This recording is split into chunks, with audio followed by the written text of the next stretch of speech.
This is Near-DeathTV. I'm your host, Laura Ketchledge. I'm also an author. In 1979, I became a near-death experiencer. I chose to explain the truth I learned about the afterlife, reincarnation, and near-death experience through my fictional book series, The Near-Death Saga.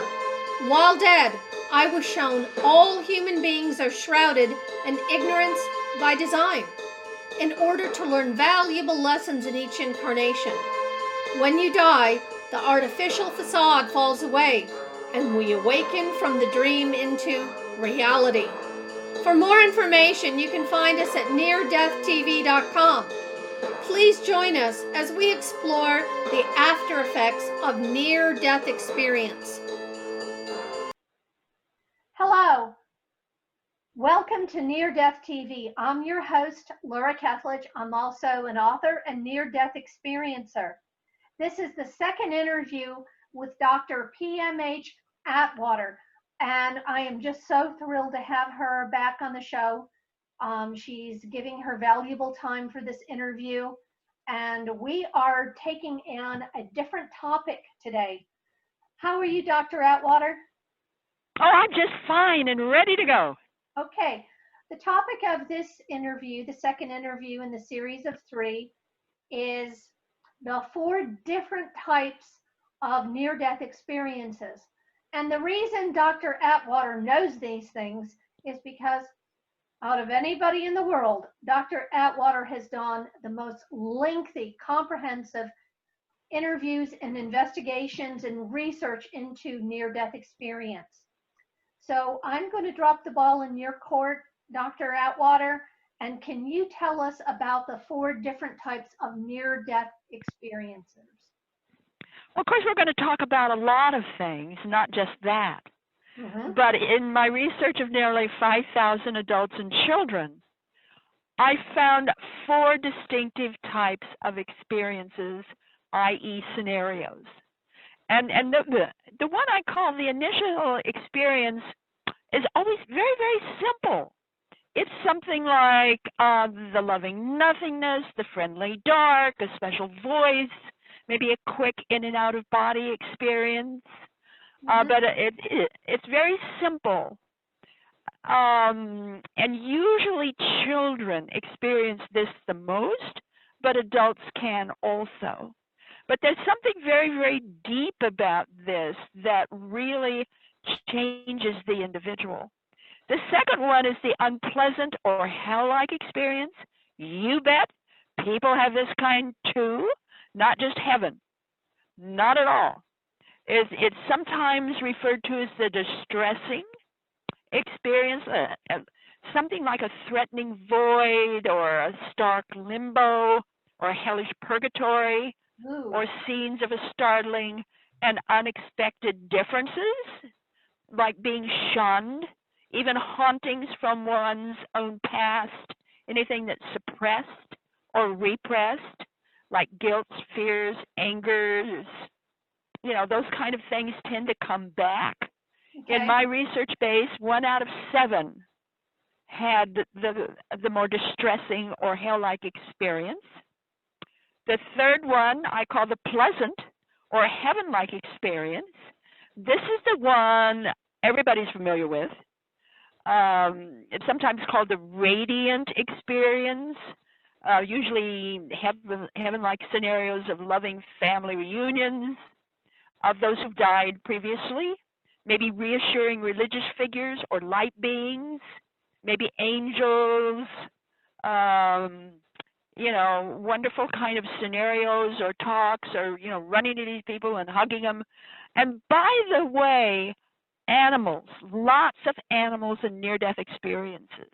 I don't know why people don't talk about them, but there's a lot of them. And then the Transcendent Experience, which is the 4th one. And this is almost kind of like a collective universal expansion. Seldom is it personal. Usually has to do with what a person has to do in life, like a mission or some kind of special changes that they are expected to do something like the world history.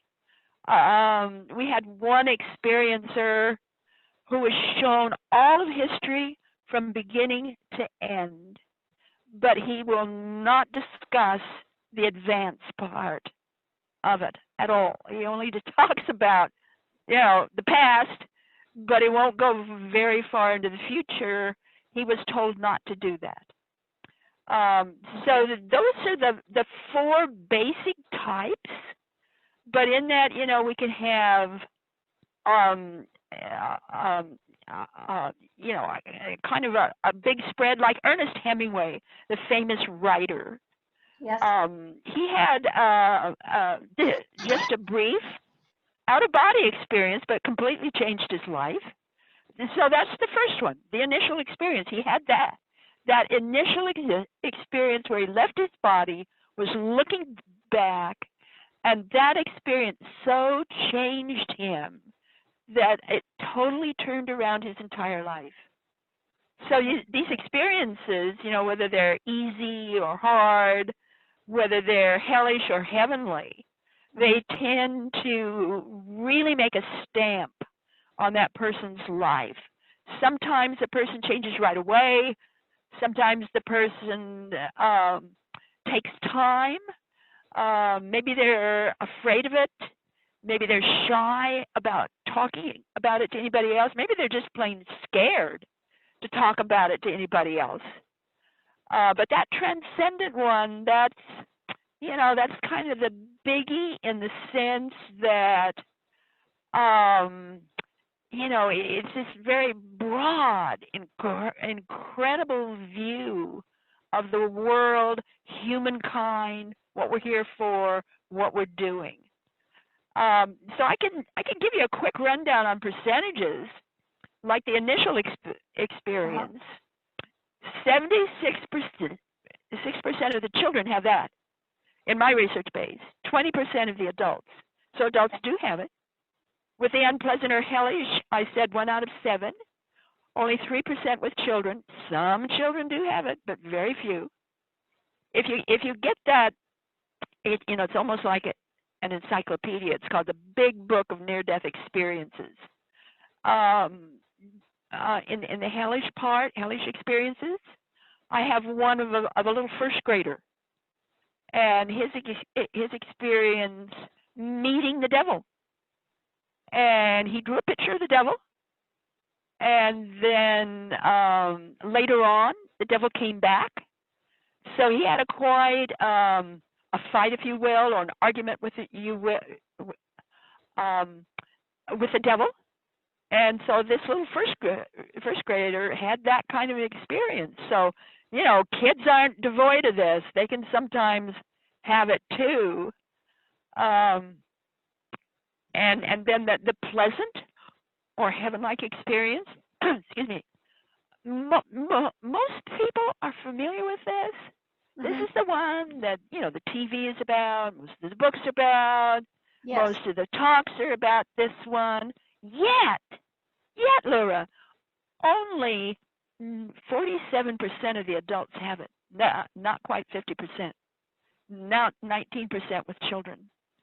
Wow. So not quite 50% of adults have the heavenly experience. Yet that's what we talk about, That's on television. That's probably on most of your shows. They're all talking about this heavenly experience when most of them do not have it. And then the transcendent experience, I call that the universal collective. Because very seldom is it personal. It's like, it's like your life. Mm-hmm. It's just kind of pushed aside, and the greater reality, the greater good. What can you do for the world? What can you do for people? That greater mission, that greater reality of sort of like, what's it all about, Elfie? Well, that great song. What's it all about, Elfie? Dr. Atwater, would that be where, in that type of near-death experience, Is that expanding your awareness? No, it doesn't expand your awareness in the sense of being aware. What it expands and introduces you to and opens you up to is like the universe. It's like the big picture of how things are. The big picture. It's like the giant encyclopedia of who we are as Earth beings. You know, who we are as human beings. Like why we're here, where we're headed. You know, it's like this one fellow I barely mentioned. He was shown all of history from beginning to end. Wow. So it was like, you know, it's like the giant view screen of humanity, why we're here on planet Earth, what we're learning, where we're headed. That's what he was given. It's so philosophical. It's so expansive. I think that would be a huge responsibility on his shoulders. Is that how he felt? Oh yeah. To know. Yeah, and the bigger, his was one of the most incredible cases that we had, and what he was is sort of like a bag boy in a grocery store. Okay. And you know, he was like in his early 20s. He was making money for school, so he was in a grocery store, and he was a bag boy. So he took the groceries outside to the people's cars and unloaded them in their trunk. And this particular car, he had just put the bags in the trunk of the car when the woman across the road, directly in back of him, decided to back out.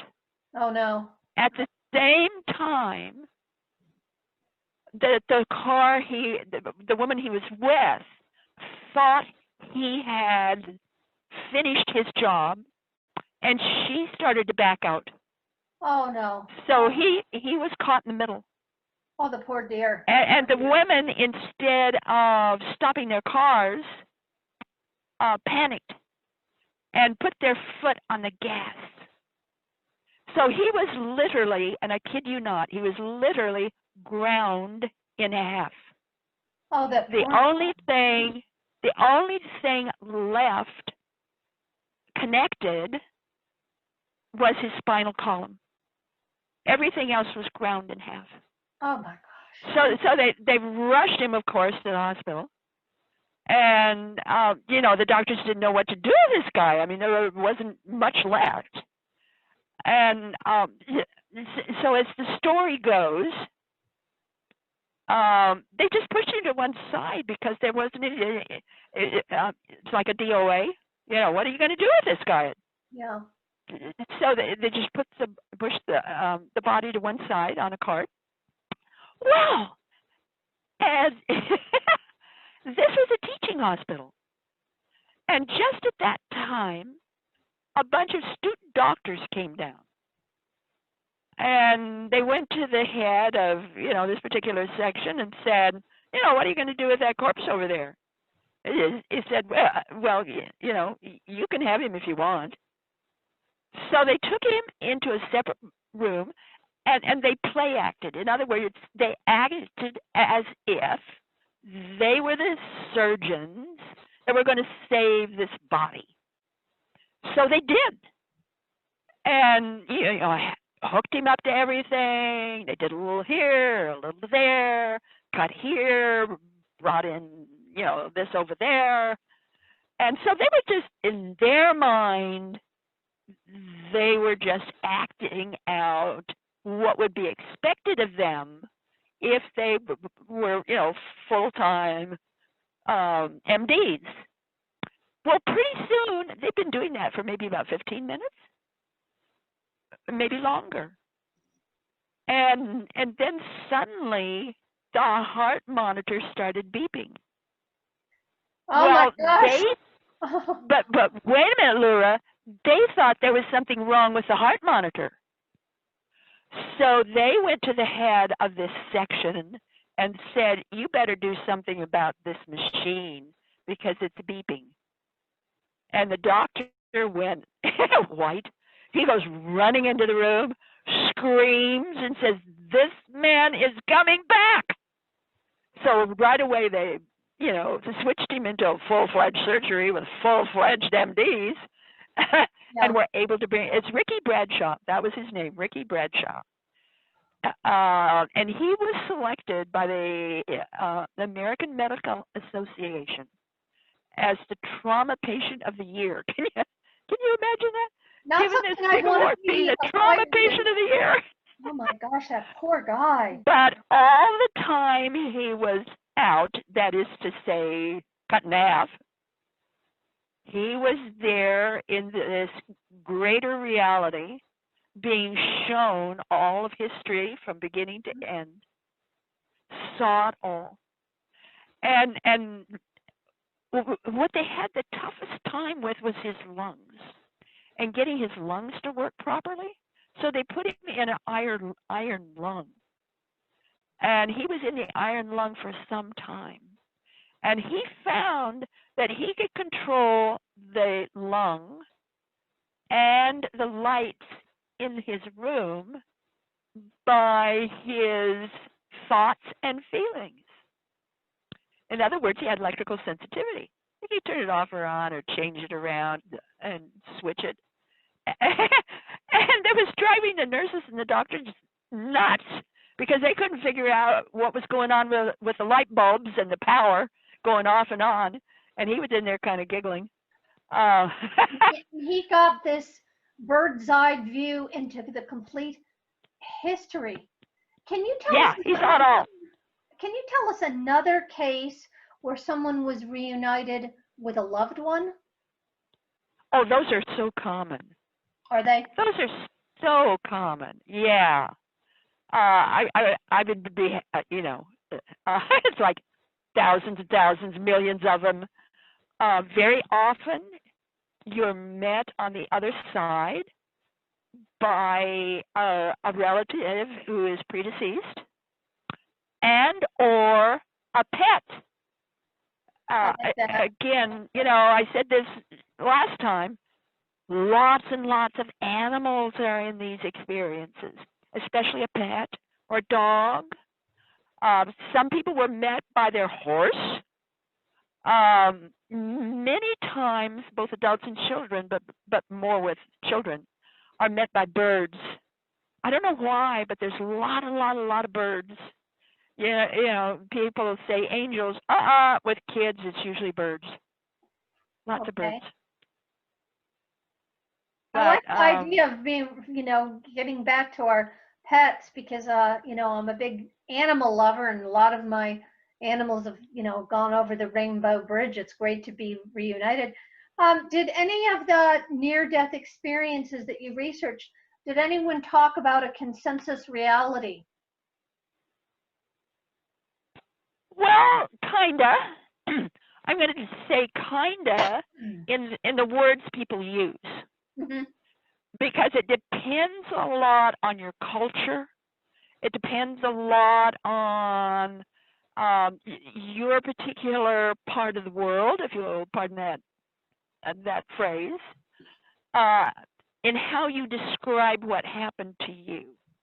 If you're a fundamentalist Christian, then you're going to use certain words, like God and Jesus and, so forth and so on. If you're a Buddhist, then you're going to use different words. If you're Muslim, you're going to use different words. But it depends on how you view things and the kind of words that you can use to describe that. Again, I'm going to refer you to the Big Book of Near-Death Experiences because I've got two in there that I think are really, really important. One happened in Africa, the other one happened in China. My. And it's because of let's take the guy in China. Because of the way he used words and his view as he could understand that view. He came as he grew up. He was a young man. As he grew up, he got a hold of some Christian missionary pamphlets and learned about Jesus, learned about Christianity and the Bible and this sort of thing. And he discovered, according to his way of thinking, that he was an arm of Jesus, and that it was up to him to free his society from this very difficult organization that was there, governmental, the way the government functioned. So it was a repressive regime. Very repressive.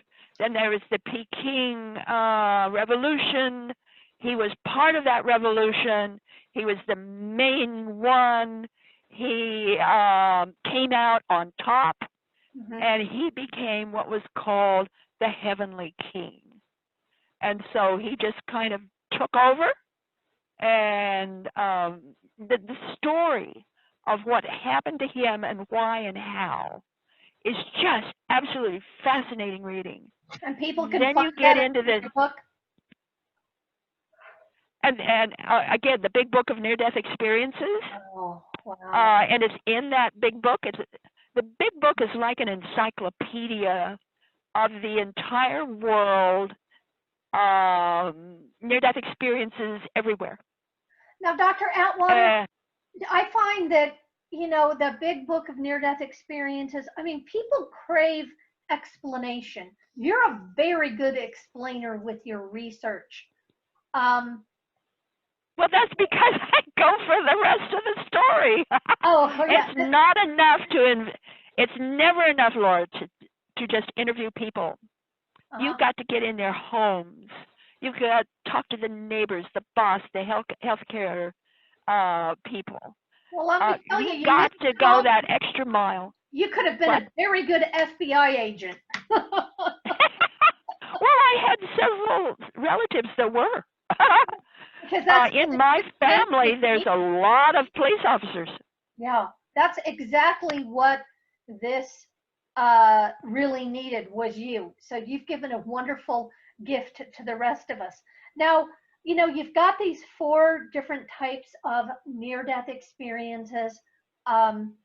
Which were you the most surprised about, personally? The hellish. Because there are so many. 1 in 7 is still quite a few. Could that be people? And with both adults and children. Let's talk about heaven and hell. I'd love to. Because when I was viewing the few children who have this, and the adults, it's mostly adults that have it, what I found invariably is that somehow, some way, that uncomfortable or frightening experience either had to do with something in their life or something they were frightened of, or something that spoke to them in a way that they needed to pay attention to. So if you hang with that, I also found those people who experienced more of a heavenly experience. And I think I gave you, didn't I, last time, of what I found with heaven and hell in this one particular group that I was talking to, the man and the woman? I believe so. I didn't. Okay, then let me do it now. Please. I was in this very large hall. It was packed, and there were people even standing, so there wasn't enough chairs. And after it was through, I invited anybody who'd had a near-death experience and hadn't talked about it yet, who wanted to come out to the to come up to the mic. One man and one woman volunteered. The man was first. I'd guess his age to be maybe late 20s, early 30s, probably early 30s. His experience was so beautiful. I mean, you talk about heaven and angels and love, love, love, love, love. There wasn't hardly a dry eye in the place, Laura. Oh my goodness. And then he shocked everybody. Okay. When he said this was the worst thing that ever happened to him in his life. He's sorry it ever happened to him. Oh. He felt cursed to have had this experience, that it totally and completely messed up his life. Then this woman, maybe middle 30s, jumped up and talked about her experience. And it was very dark and black. She was in this terrible storm. And there was thunder and lightning, and she found herself in a whirlpool, and she was fighting and fighting to get out of that whirlpool and make it to shore. And she finally made it to shore.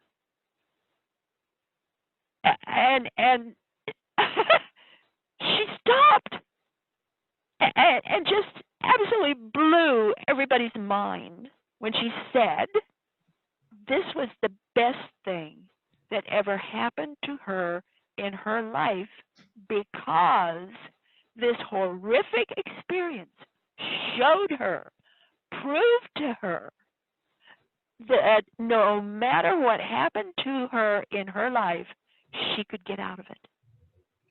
Oh. I mean, this woman was glowing. She was so happy, and she was so pleased, and she was so proud of what happened to her, that it was a blessing. So here's a guy with a heavenly experience who felt cursed. Here's a woman with a hellish experience that felt blessed. How polarized. I learned then, yes, absolutely, that it depends on the individual's interpretation, how they feel about what happened to them. You cannot go about what they say or what they describe. I don't care what it is. It depends on how they respond to it and the meaning it has for them. That's what determines heaven and hell, not the scenario. Wow. Yes, I understand. And that man, why was he so upset? I have to go back to that. I don't know. I don't know. I didn't talk to him anymore because he left. I wonder if he just left. Back. Yeah. I mean, he practically ran out of the place. So I don't know. Okay.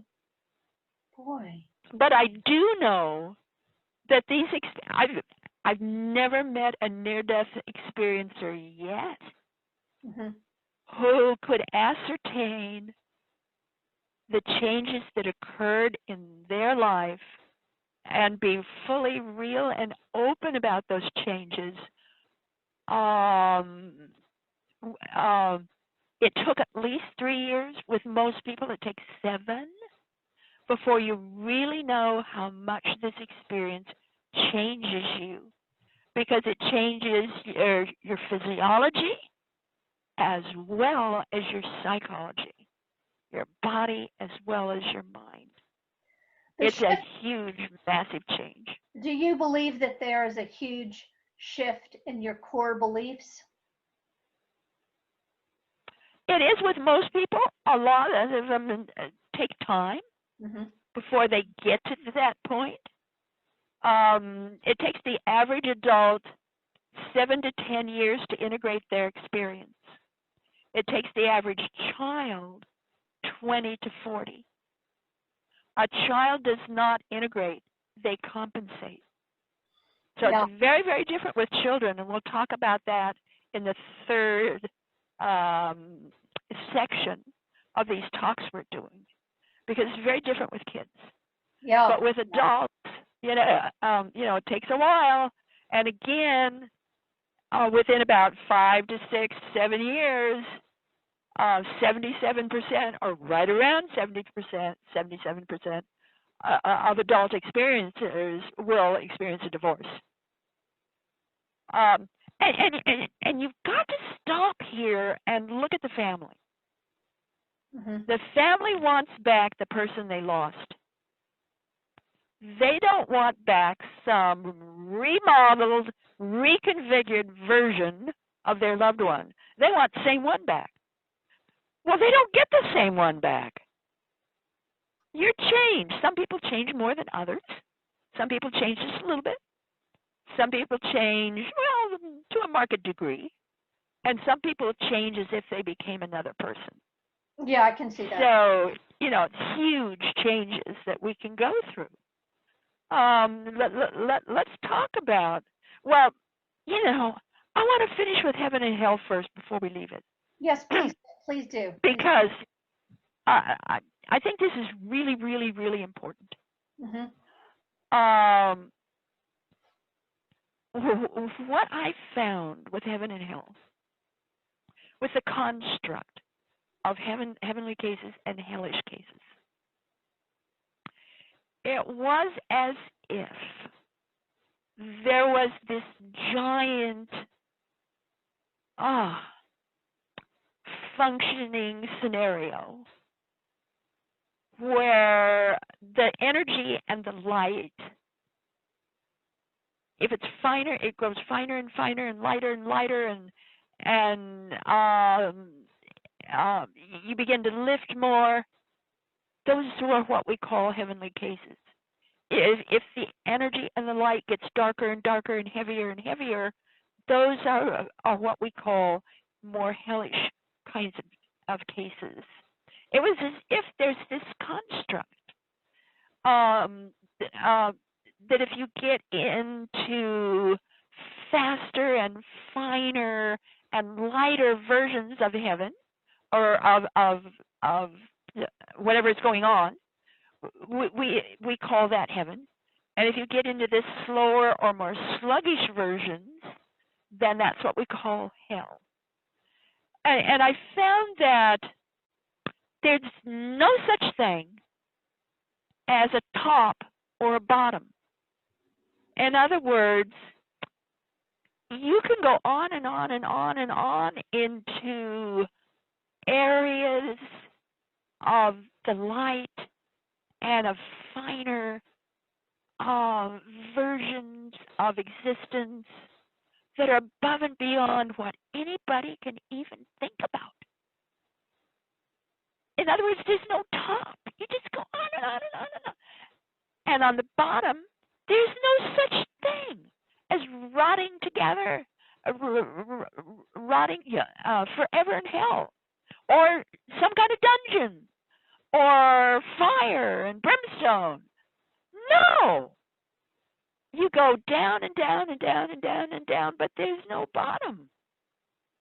This tells me, this shows me very clearly that a person can change even on the other side, that you can grow and you can change.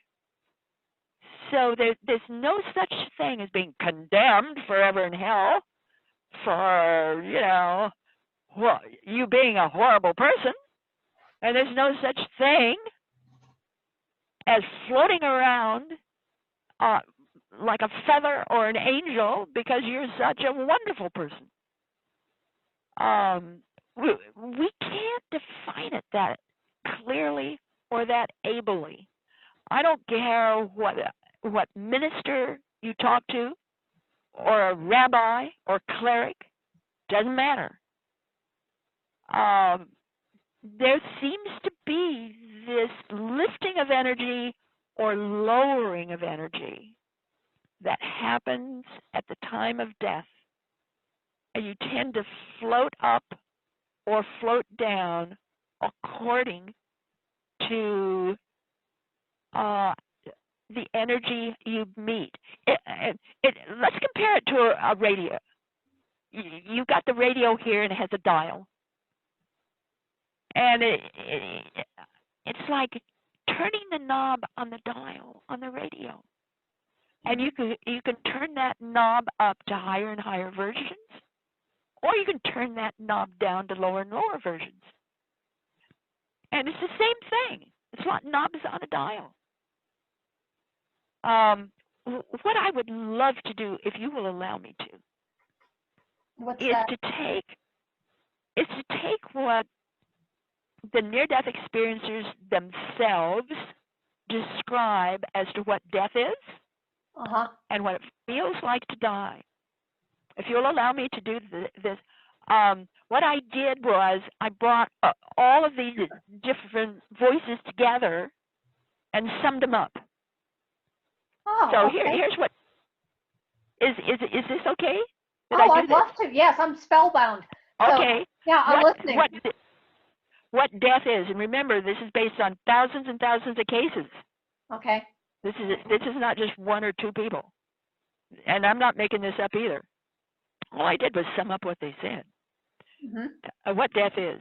There is a step up of energy at the moment of death, an increase in speed, as if you are suddenly vibrating faster than before. Using radio as an analogy, this speed up is comparable to having lived all your life at a certain radio frequency. When all of a sudden someone or something comes along and flips the dial, that flip shifts you to another higher wavelength, or maybe a lower one. The original frequency where you once existed is still there. It didn't change. Everything is still just the same as it was. Only you changed. Only you speeded up to allow entry into the next radio frequency on the dial. As is true with all radios and all radio stations, there can be bleedovers or distortions of transmission, the various signals due to interference patterns. These can allow or force frequencies to coexist or commingle for indefinite periods of time. Normally, most shifts up the dial are fast and efficient, but occasionally one can run into interference, perhaps from a strong emotion or a sense of duty or a need to fulfill a vow or keep a promise. This interference could allow coexistence of frequencies for a few seconds, days, even years, perhaps explaining hauntings like ghosts. Right. But sooner or later, eventually, every given vibrational frequency will seek out or be nudged to where it belongs. You fit your particular spot on the dial by your speed of vibration. You cannot coexist forever where you do not belong. You can say how many spots are on the dial or how many frequencies. Nobody knows how many there are. You shift frequencies and dying. That's all death is. It's a shift. That's all it is. Okay, what it feels like to die. Any pain to be suffered comes first. Instinctively, you fight to live. Of course. That is automatic. That is automatic. It is inconceivable to the conscious mind that any other reality could possibly exist besides the earth world of matter bounded by time and space. We're used to it. We have been trained since birth to live and thrive in it. We know ourselves to be ourselves by the external stimuli we receive. Life tells us who we are, and we accept its telling. That too is automatic. Your body goes limp, your heart stops. No more air flows in or out. You lose sight, feeling, and movement, although the ability to hear is always the last to go. Identity ceases. The you that you once were becomes only a memory. There is no pain at the moment of death for anybody. That's good. Only peaceful silence, calm, quiet. But you still exist. It is easy not to breathe. In fact, it is easier, more comfortable, and infinitely more natural not to breathe than to breathe. The biggest surprise for most people in dying is to realize that dying does not end life.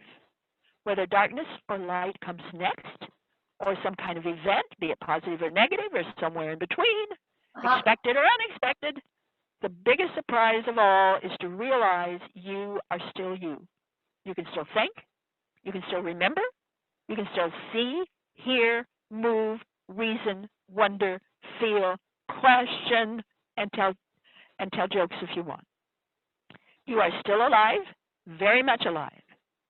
Actually, you're more alive after death than at any time since you were last born. Only the way of all of this is different. Different because you no longer wear a dense body to filter and amplify the various sensations you once had. If you expect to die when you die, you will be disappointed.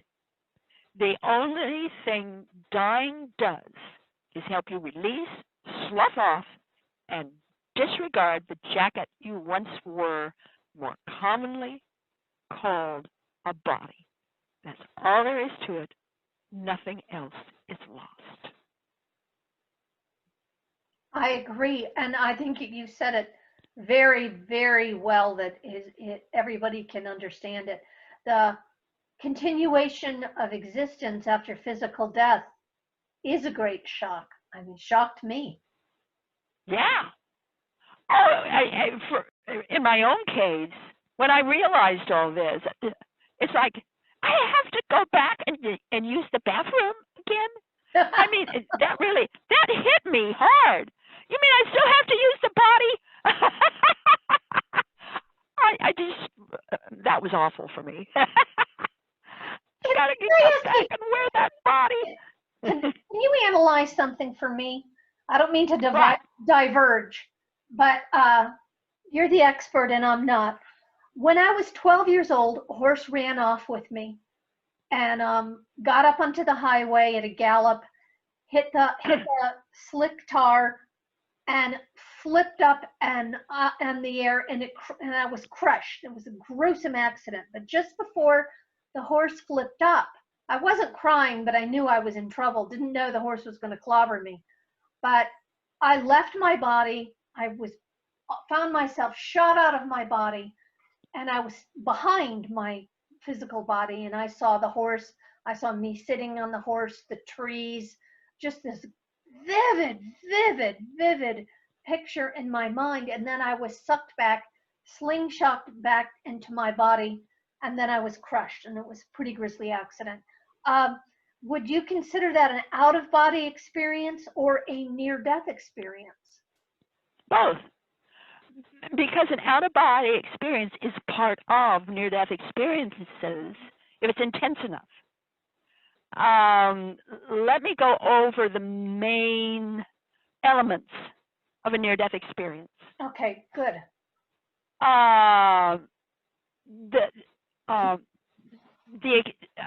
The particular element, most people on planet Earth, notice I said planet Earth, not just the United States, most people have an out-of-body experience.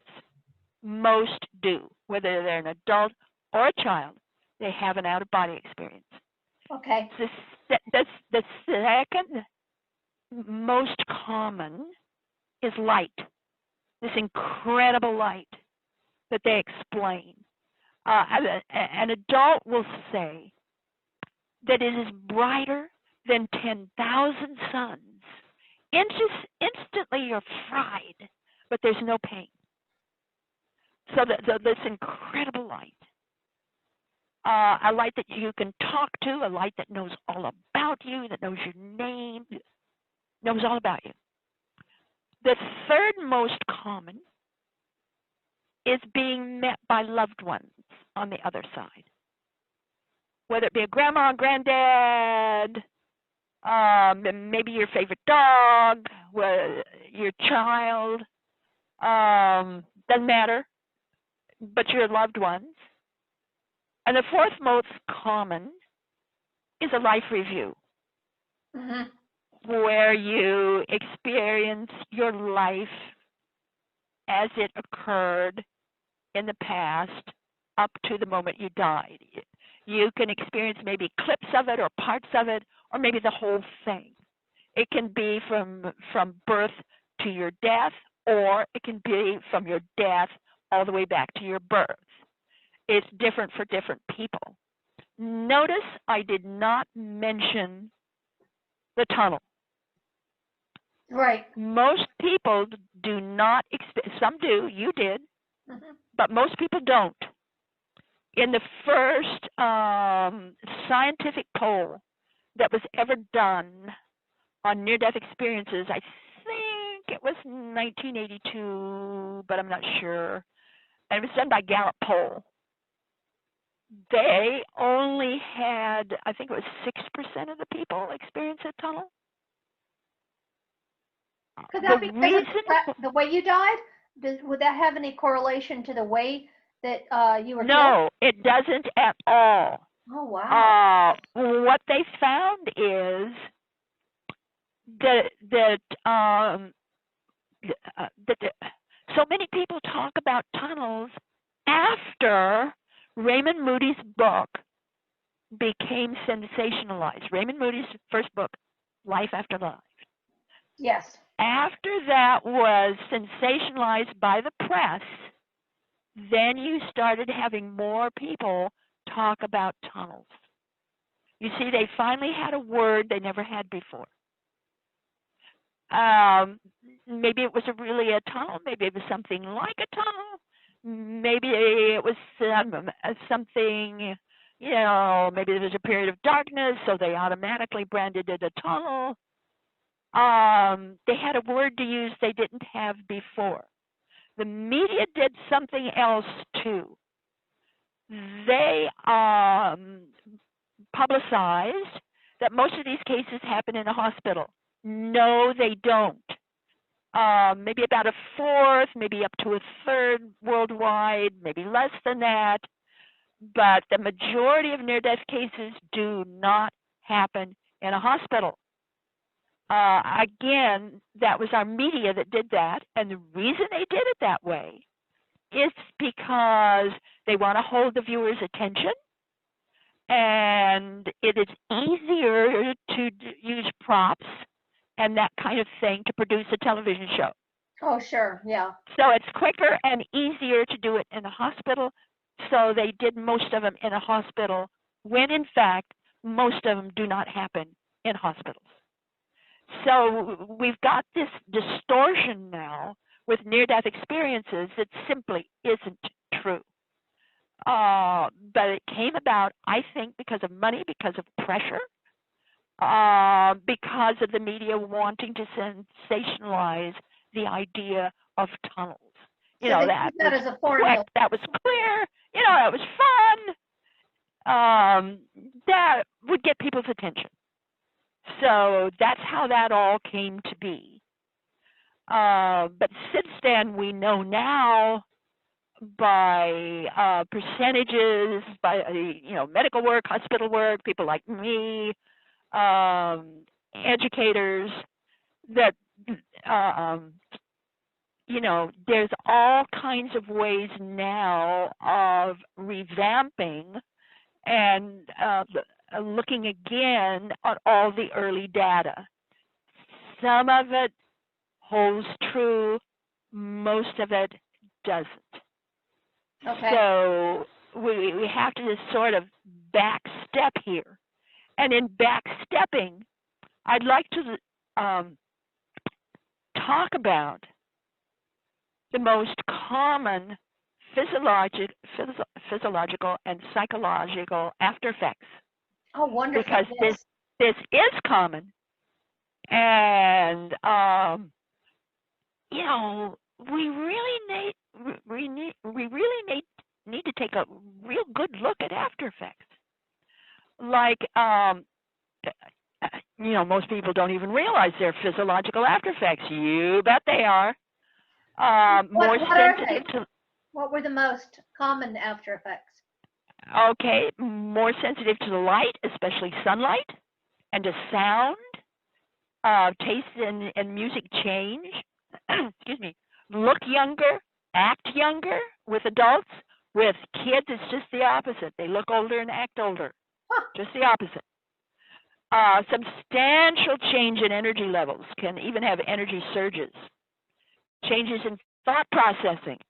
You switch from sequential, selective thinking to clustered thinking, abstract thinking. Insatiable curiosity. Lower blood pressure. This is one of the ways you can recognize them. Bright skin and eyes. Reversal of brain hemisphere dominance. They heal quicker.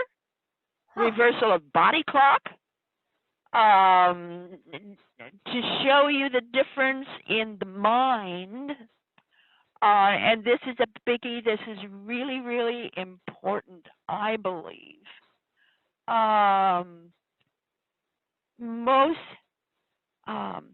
It only takes, in regular research, medical research, they found that it only takes about 12 to 15 minutes to change a person's thinking if that thinking is radical enough.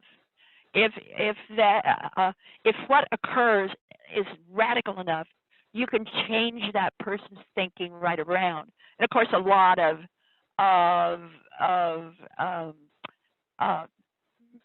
people that want to take over countries use this fact. Well, with a near-death experience, it only takes, again, about 15 minutes, not only for a change of mind, but to completely change brain structure. Oh my goodness. Stop for a minute. Take a look at that. To change brain structure and function. There are changes in the nervous system, changes in digestive system, and skin sensitivity. These are all big ones. And of course, electrical sensitivity, absolutely. Synesthesia, which is multiple sensing, multiple senses. The average near-death experiencer will buy a painting not for what it looks like, but for how it sounds. That's synesthesia. Okay. You sense differently. The psychological changes, I think we're all pretty much familiar with those. Loss of the fear of death, become more spiritual, less religious, more generous and charitable, handle stress easier, philosophical, more open and accepted of the new and different, disregard for time and schedules, regard everything as new even when they're not, form expansive concepts of love, while at the same time challenge to initiate and maintain satisfying relationships. This is where we get into the big puzzle of unconditional love. Mm-hmm. Let's talk about that, because it is so important.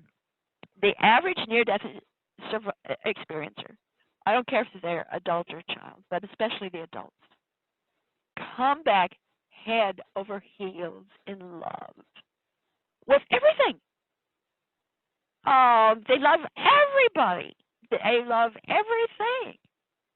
And it's this idea of unconditional love or cosmic love. Love, love, love, love, love. And they're talking about that all the time.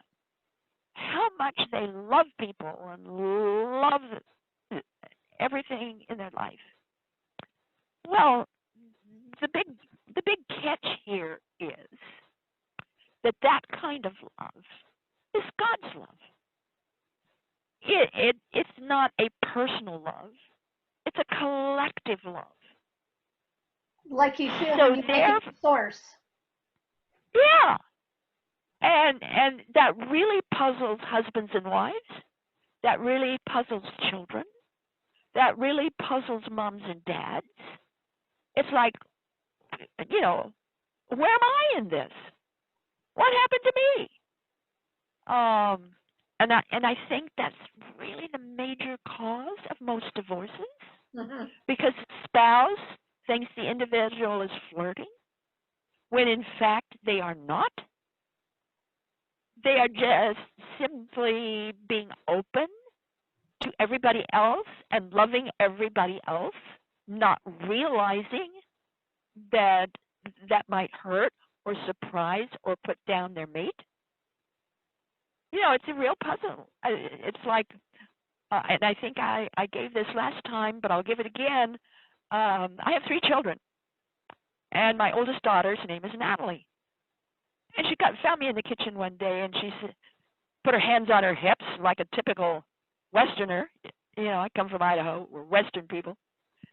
And she said to me, "Well, you're friendlier now than you used to be. And I like talking to you. But you're not Mom, and I want Mom back." We hunted for that woman for years, never did find her. I don't know what happened to her. She's gone. She was, this change in you was unfamiliar. She wanted to be intimate.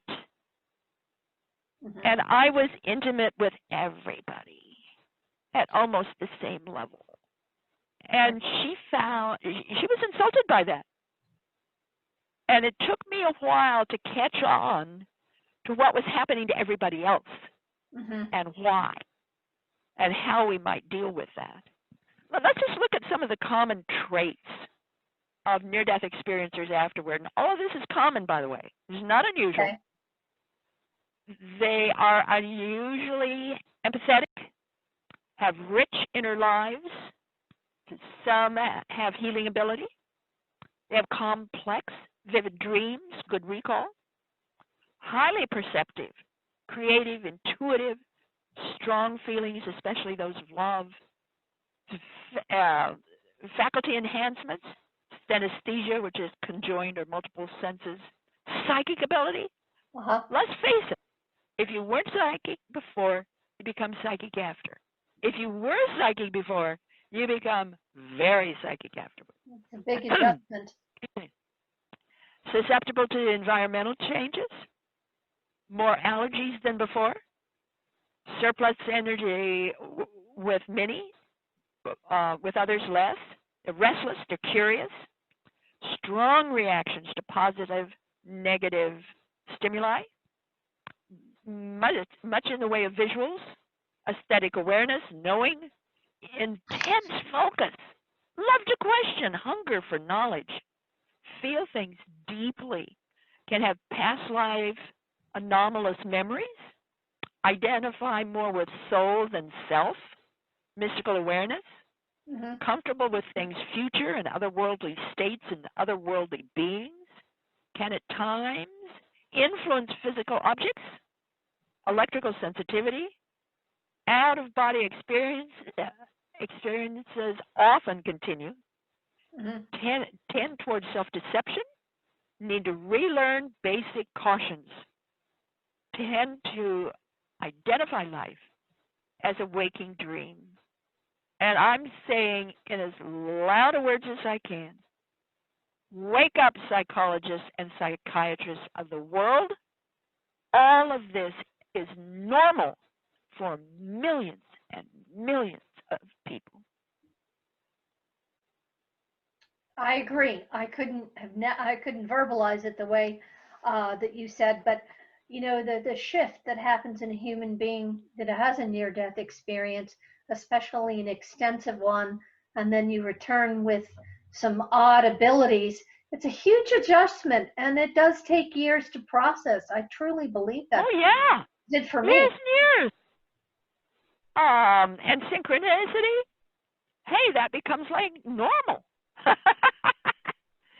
Things that happen internal to self, external to self. Yeah. When you're doing all these interviews, and I mean, they went on for years, I'm sure it gave you a lot of spiritual growth. I can hear the joy in your voice when you're recounting these. Oh,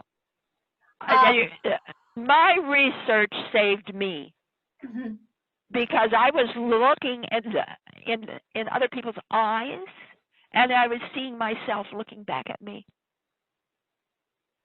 Whatever they said to me was true in my life. I could have said the same thing to them. So that was an alert for me, being a typical cop's kid. Alert, alert, alert! What's going on here? Yeah. It gave a lot of. That's why I got into people's homes as often as possible.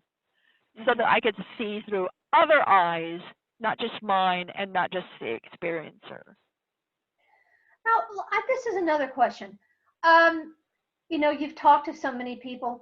Did anyone say, they were aware they were having a near-death experience, but segments or parts of knowledge, things they learned were taken away while they returned? So they couldn't remember the full thing, but they did realize that their experience was more expanded and part of their memory was erased while they were coming back. Well, kind of, sort of, mostly the more recent ones, because those that happened in the 70s, 80s, and 90s, most people didn't know. you didn't know that much about a near-death experience. We know now much more than we did then. And if your experience happened before 1975, when Raymond Moody's book came out, you didn't know anything at all except for what happened to you. And what are you going to do with this? Yeah. Are you suddenly all of a sudden a medium? Are you suddenly all of a sudden a psychic? Are you suddenly all of a sudden insane? What are you going to do with this? Well, and in the early days, Laura, that was no joke. There were a number of near-death cases. People that I talk about in my books who were involuntarily committed to psychiatric hospitals only because they had a near-death experience and talked about it. And I mean, it's just freaky. It is, but it happened. It's scary. When I had my near-death experience, let me use you as a sounding board. During it, I went through the tunnel. There was a lot that happened, and I was talking to my grandfather. And as I was being forced to return to physical reality against my will and strong objections, a lot of these lessons, these explanations, a lot of the experience, I couldn't take the memories with me. I had it expunged. Now, is that because it would be too powerful in my daily life? I could never understand why I felt so disappointed, and I still feel disappointed that a lot of the experience was expunged from my memory. Can you elaborate on that or help me understand it? Well, who's to say? I mean, we can't pass judgment on that. All I can say as a researcher is that it happens often. People who are given a great deal of material seldom are able to bring it back. And what usually happens is that it comes back in segments over time. And that happens a lot, where a person will only get a little bit, maybe a couple of years later, a little bit more comes in, and then a little bit later, more. And it can go on and on and on throughout that person's lifetime. Wow, that's Yeah. A lot of these people that write really deep books, that's because of what is happening here. That it took a long time, decades, before they were able to retrieve it all and understand it enough to write their books. I see. That makes sense. That makes sense because, you know, you're born into physical reality, into a culture, into a belief system, and nobody gives you the manual for what happens after you die, you know. Well, I've got it now. Yeah, I you've wrote got it. it now, A manual for developing humans. yes, but you know, until Raymond Moody and No, yeah, right. you, there was no There's word for nothing. it. And the There's nothing. isolation, speaking for myself, the isolation was profound. Oh yeah. It's who do you talk to? What do you tell them? How long a time does it might this take? And it can be really perplexing. It can be a nightmare. It's like this one fellow. We also have near-death like experiences, not just near-death experiences. Okay. That is to say, a person can have a full-blown near-death experience and not die for it. Let me give you two examples. This one woman, it was a Sunday morning. She was on her porch. She bent over to pick up the Sunday paper. You know, the Sunday papers are usually big, and she was writing herself. In other words, she was starting to stand up and holding this great big paper, and she looked into the rising sun, entered the sun, and had a full-blown near-death experience with all of the after effects. Oh my gosh! There was nothing wrong with this woman. There was a person in Canada who, in his apartment, he was sitting on the sofa. He went over across the floor to the big window, living room window, to open it. I can't remember if he was opening it or closing it, and then turned around to go back to the sofa and literally walked into a full-blown near-death experience, which showed him how and why the Bible was changed and written the way it is.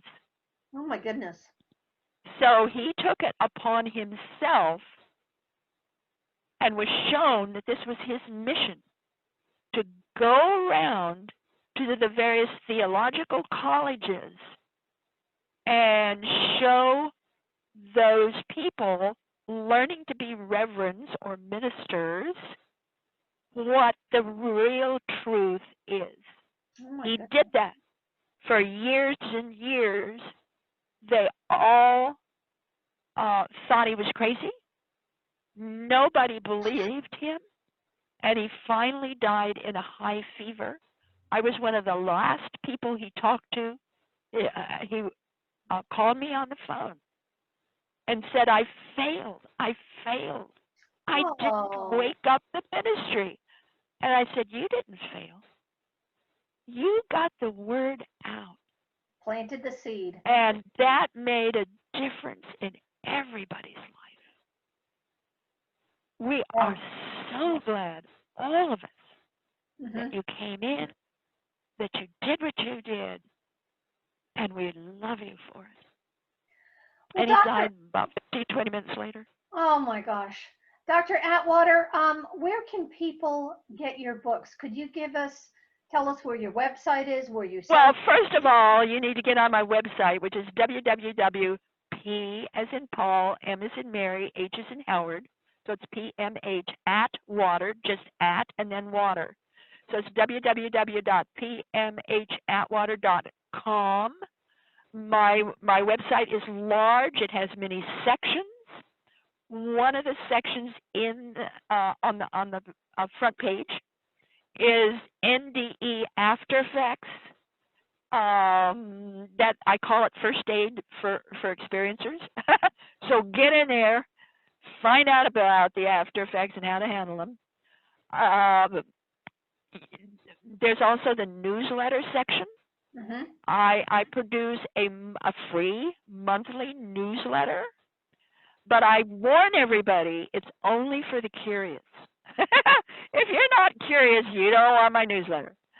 And there's books in there, you know, all about my books, the various books. I have 18 that are written either about or nearly so about near-death experiences and their after effects, and 6 books about aimed for children.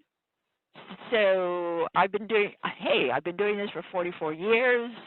I've been doing what I was told to do. You know, we didn't mention this. I'll mention it now. I had 3 near-death experiences within 3 months in 1977. I was raped, got pregnant, and miscarried, and it's because of the miscarriages. It was in my 3rd near-death experience that a voice spoke to me. I call it the voice like none other because I'd never heard a voice like that. It wasn't like a guide or a guardian or an angel or, you know, wasn't any of those kind of voices. And that voice said, and I quote, "Test revelation. You are to do the research, 1 book for each death." Then it showed me what that meant, that I was to do the research. And the specific 3 books, the first one was not named. The second one was Future Memory. You know, it's out there, you can get it. And A Manual for Developing Humans was the 3rd. It's out there, you can get that too. And all of the rest of the books, they're on my website. They're out on Amazon. You can, you can go to the internet and find out all about my various books. The big book of near-death experiences, which is like an encyclopedia of the entire experience globally, positive, negative. I gave the copyright and the ownership of that book to the International Association for Near-Death Studies because I felt that book belonged to the world, not to me. It was very, very generous of you and much appreciated. This has been our 2nd interview. I look forward to the 3rd. And can you tell the audience what our 3rd topic is going to be, please? I'm going to surprise and shock you. We're going to talk about children, specifically between birth and the age of 5, and they are different from any other age of experiencer. Fabulous, fabulous. This has been just a wonderful interview. Thank you so much for coming on Near-DeathTV. And I thank the audience. You can go to Near-DeathTV.com for more information. And this is your host, Laura Ketledge, signing off. Thank you, Dr. Atwater. Thank you. Bye. Bye.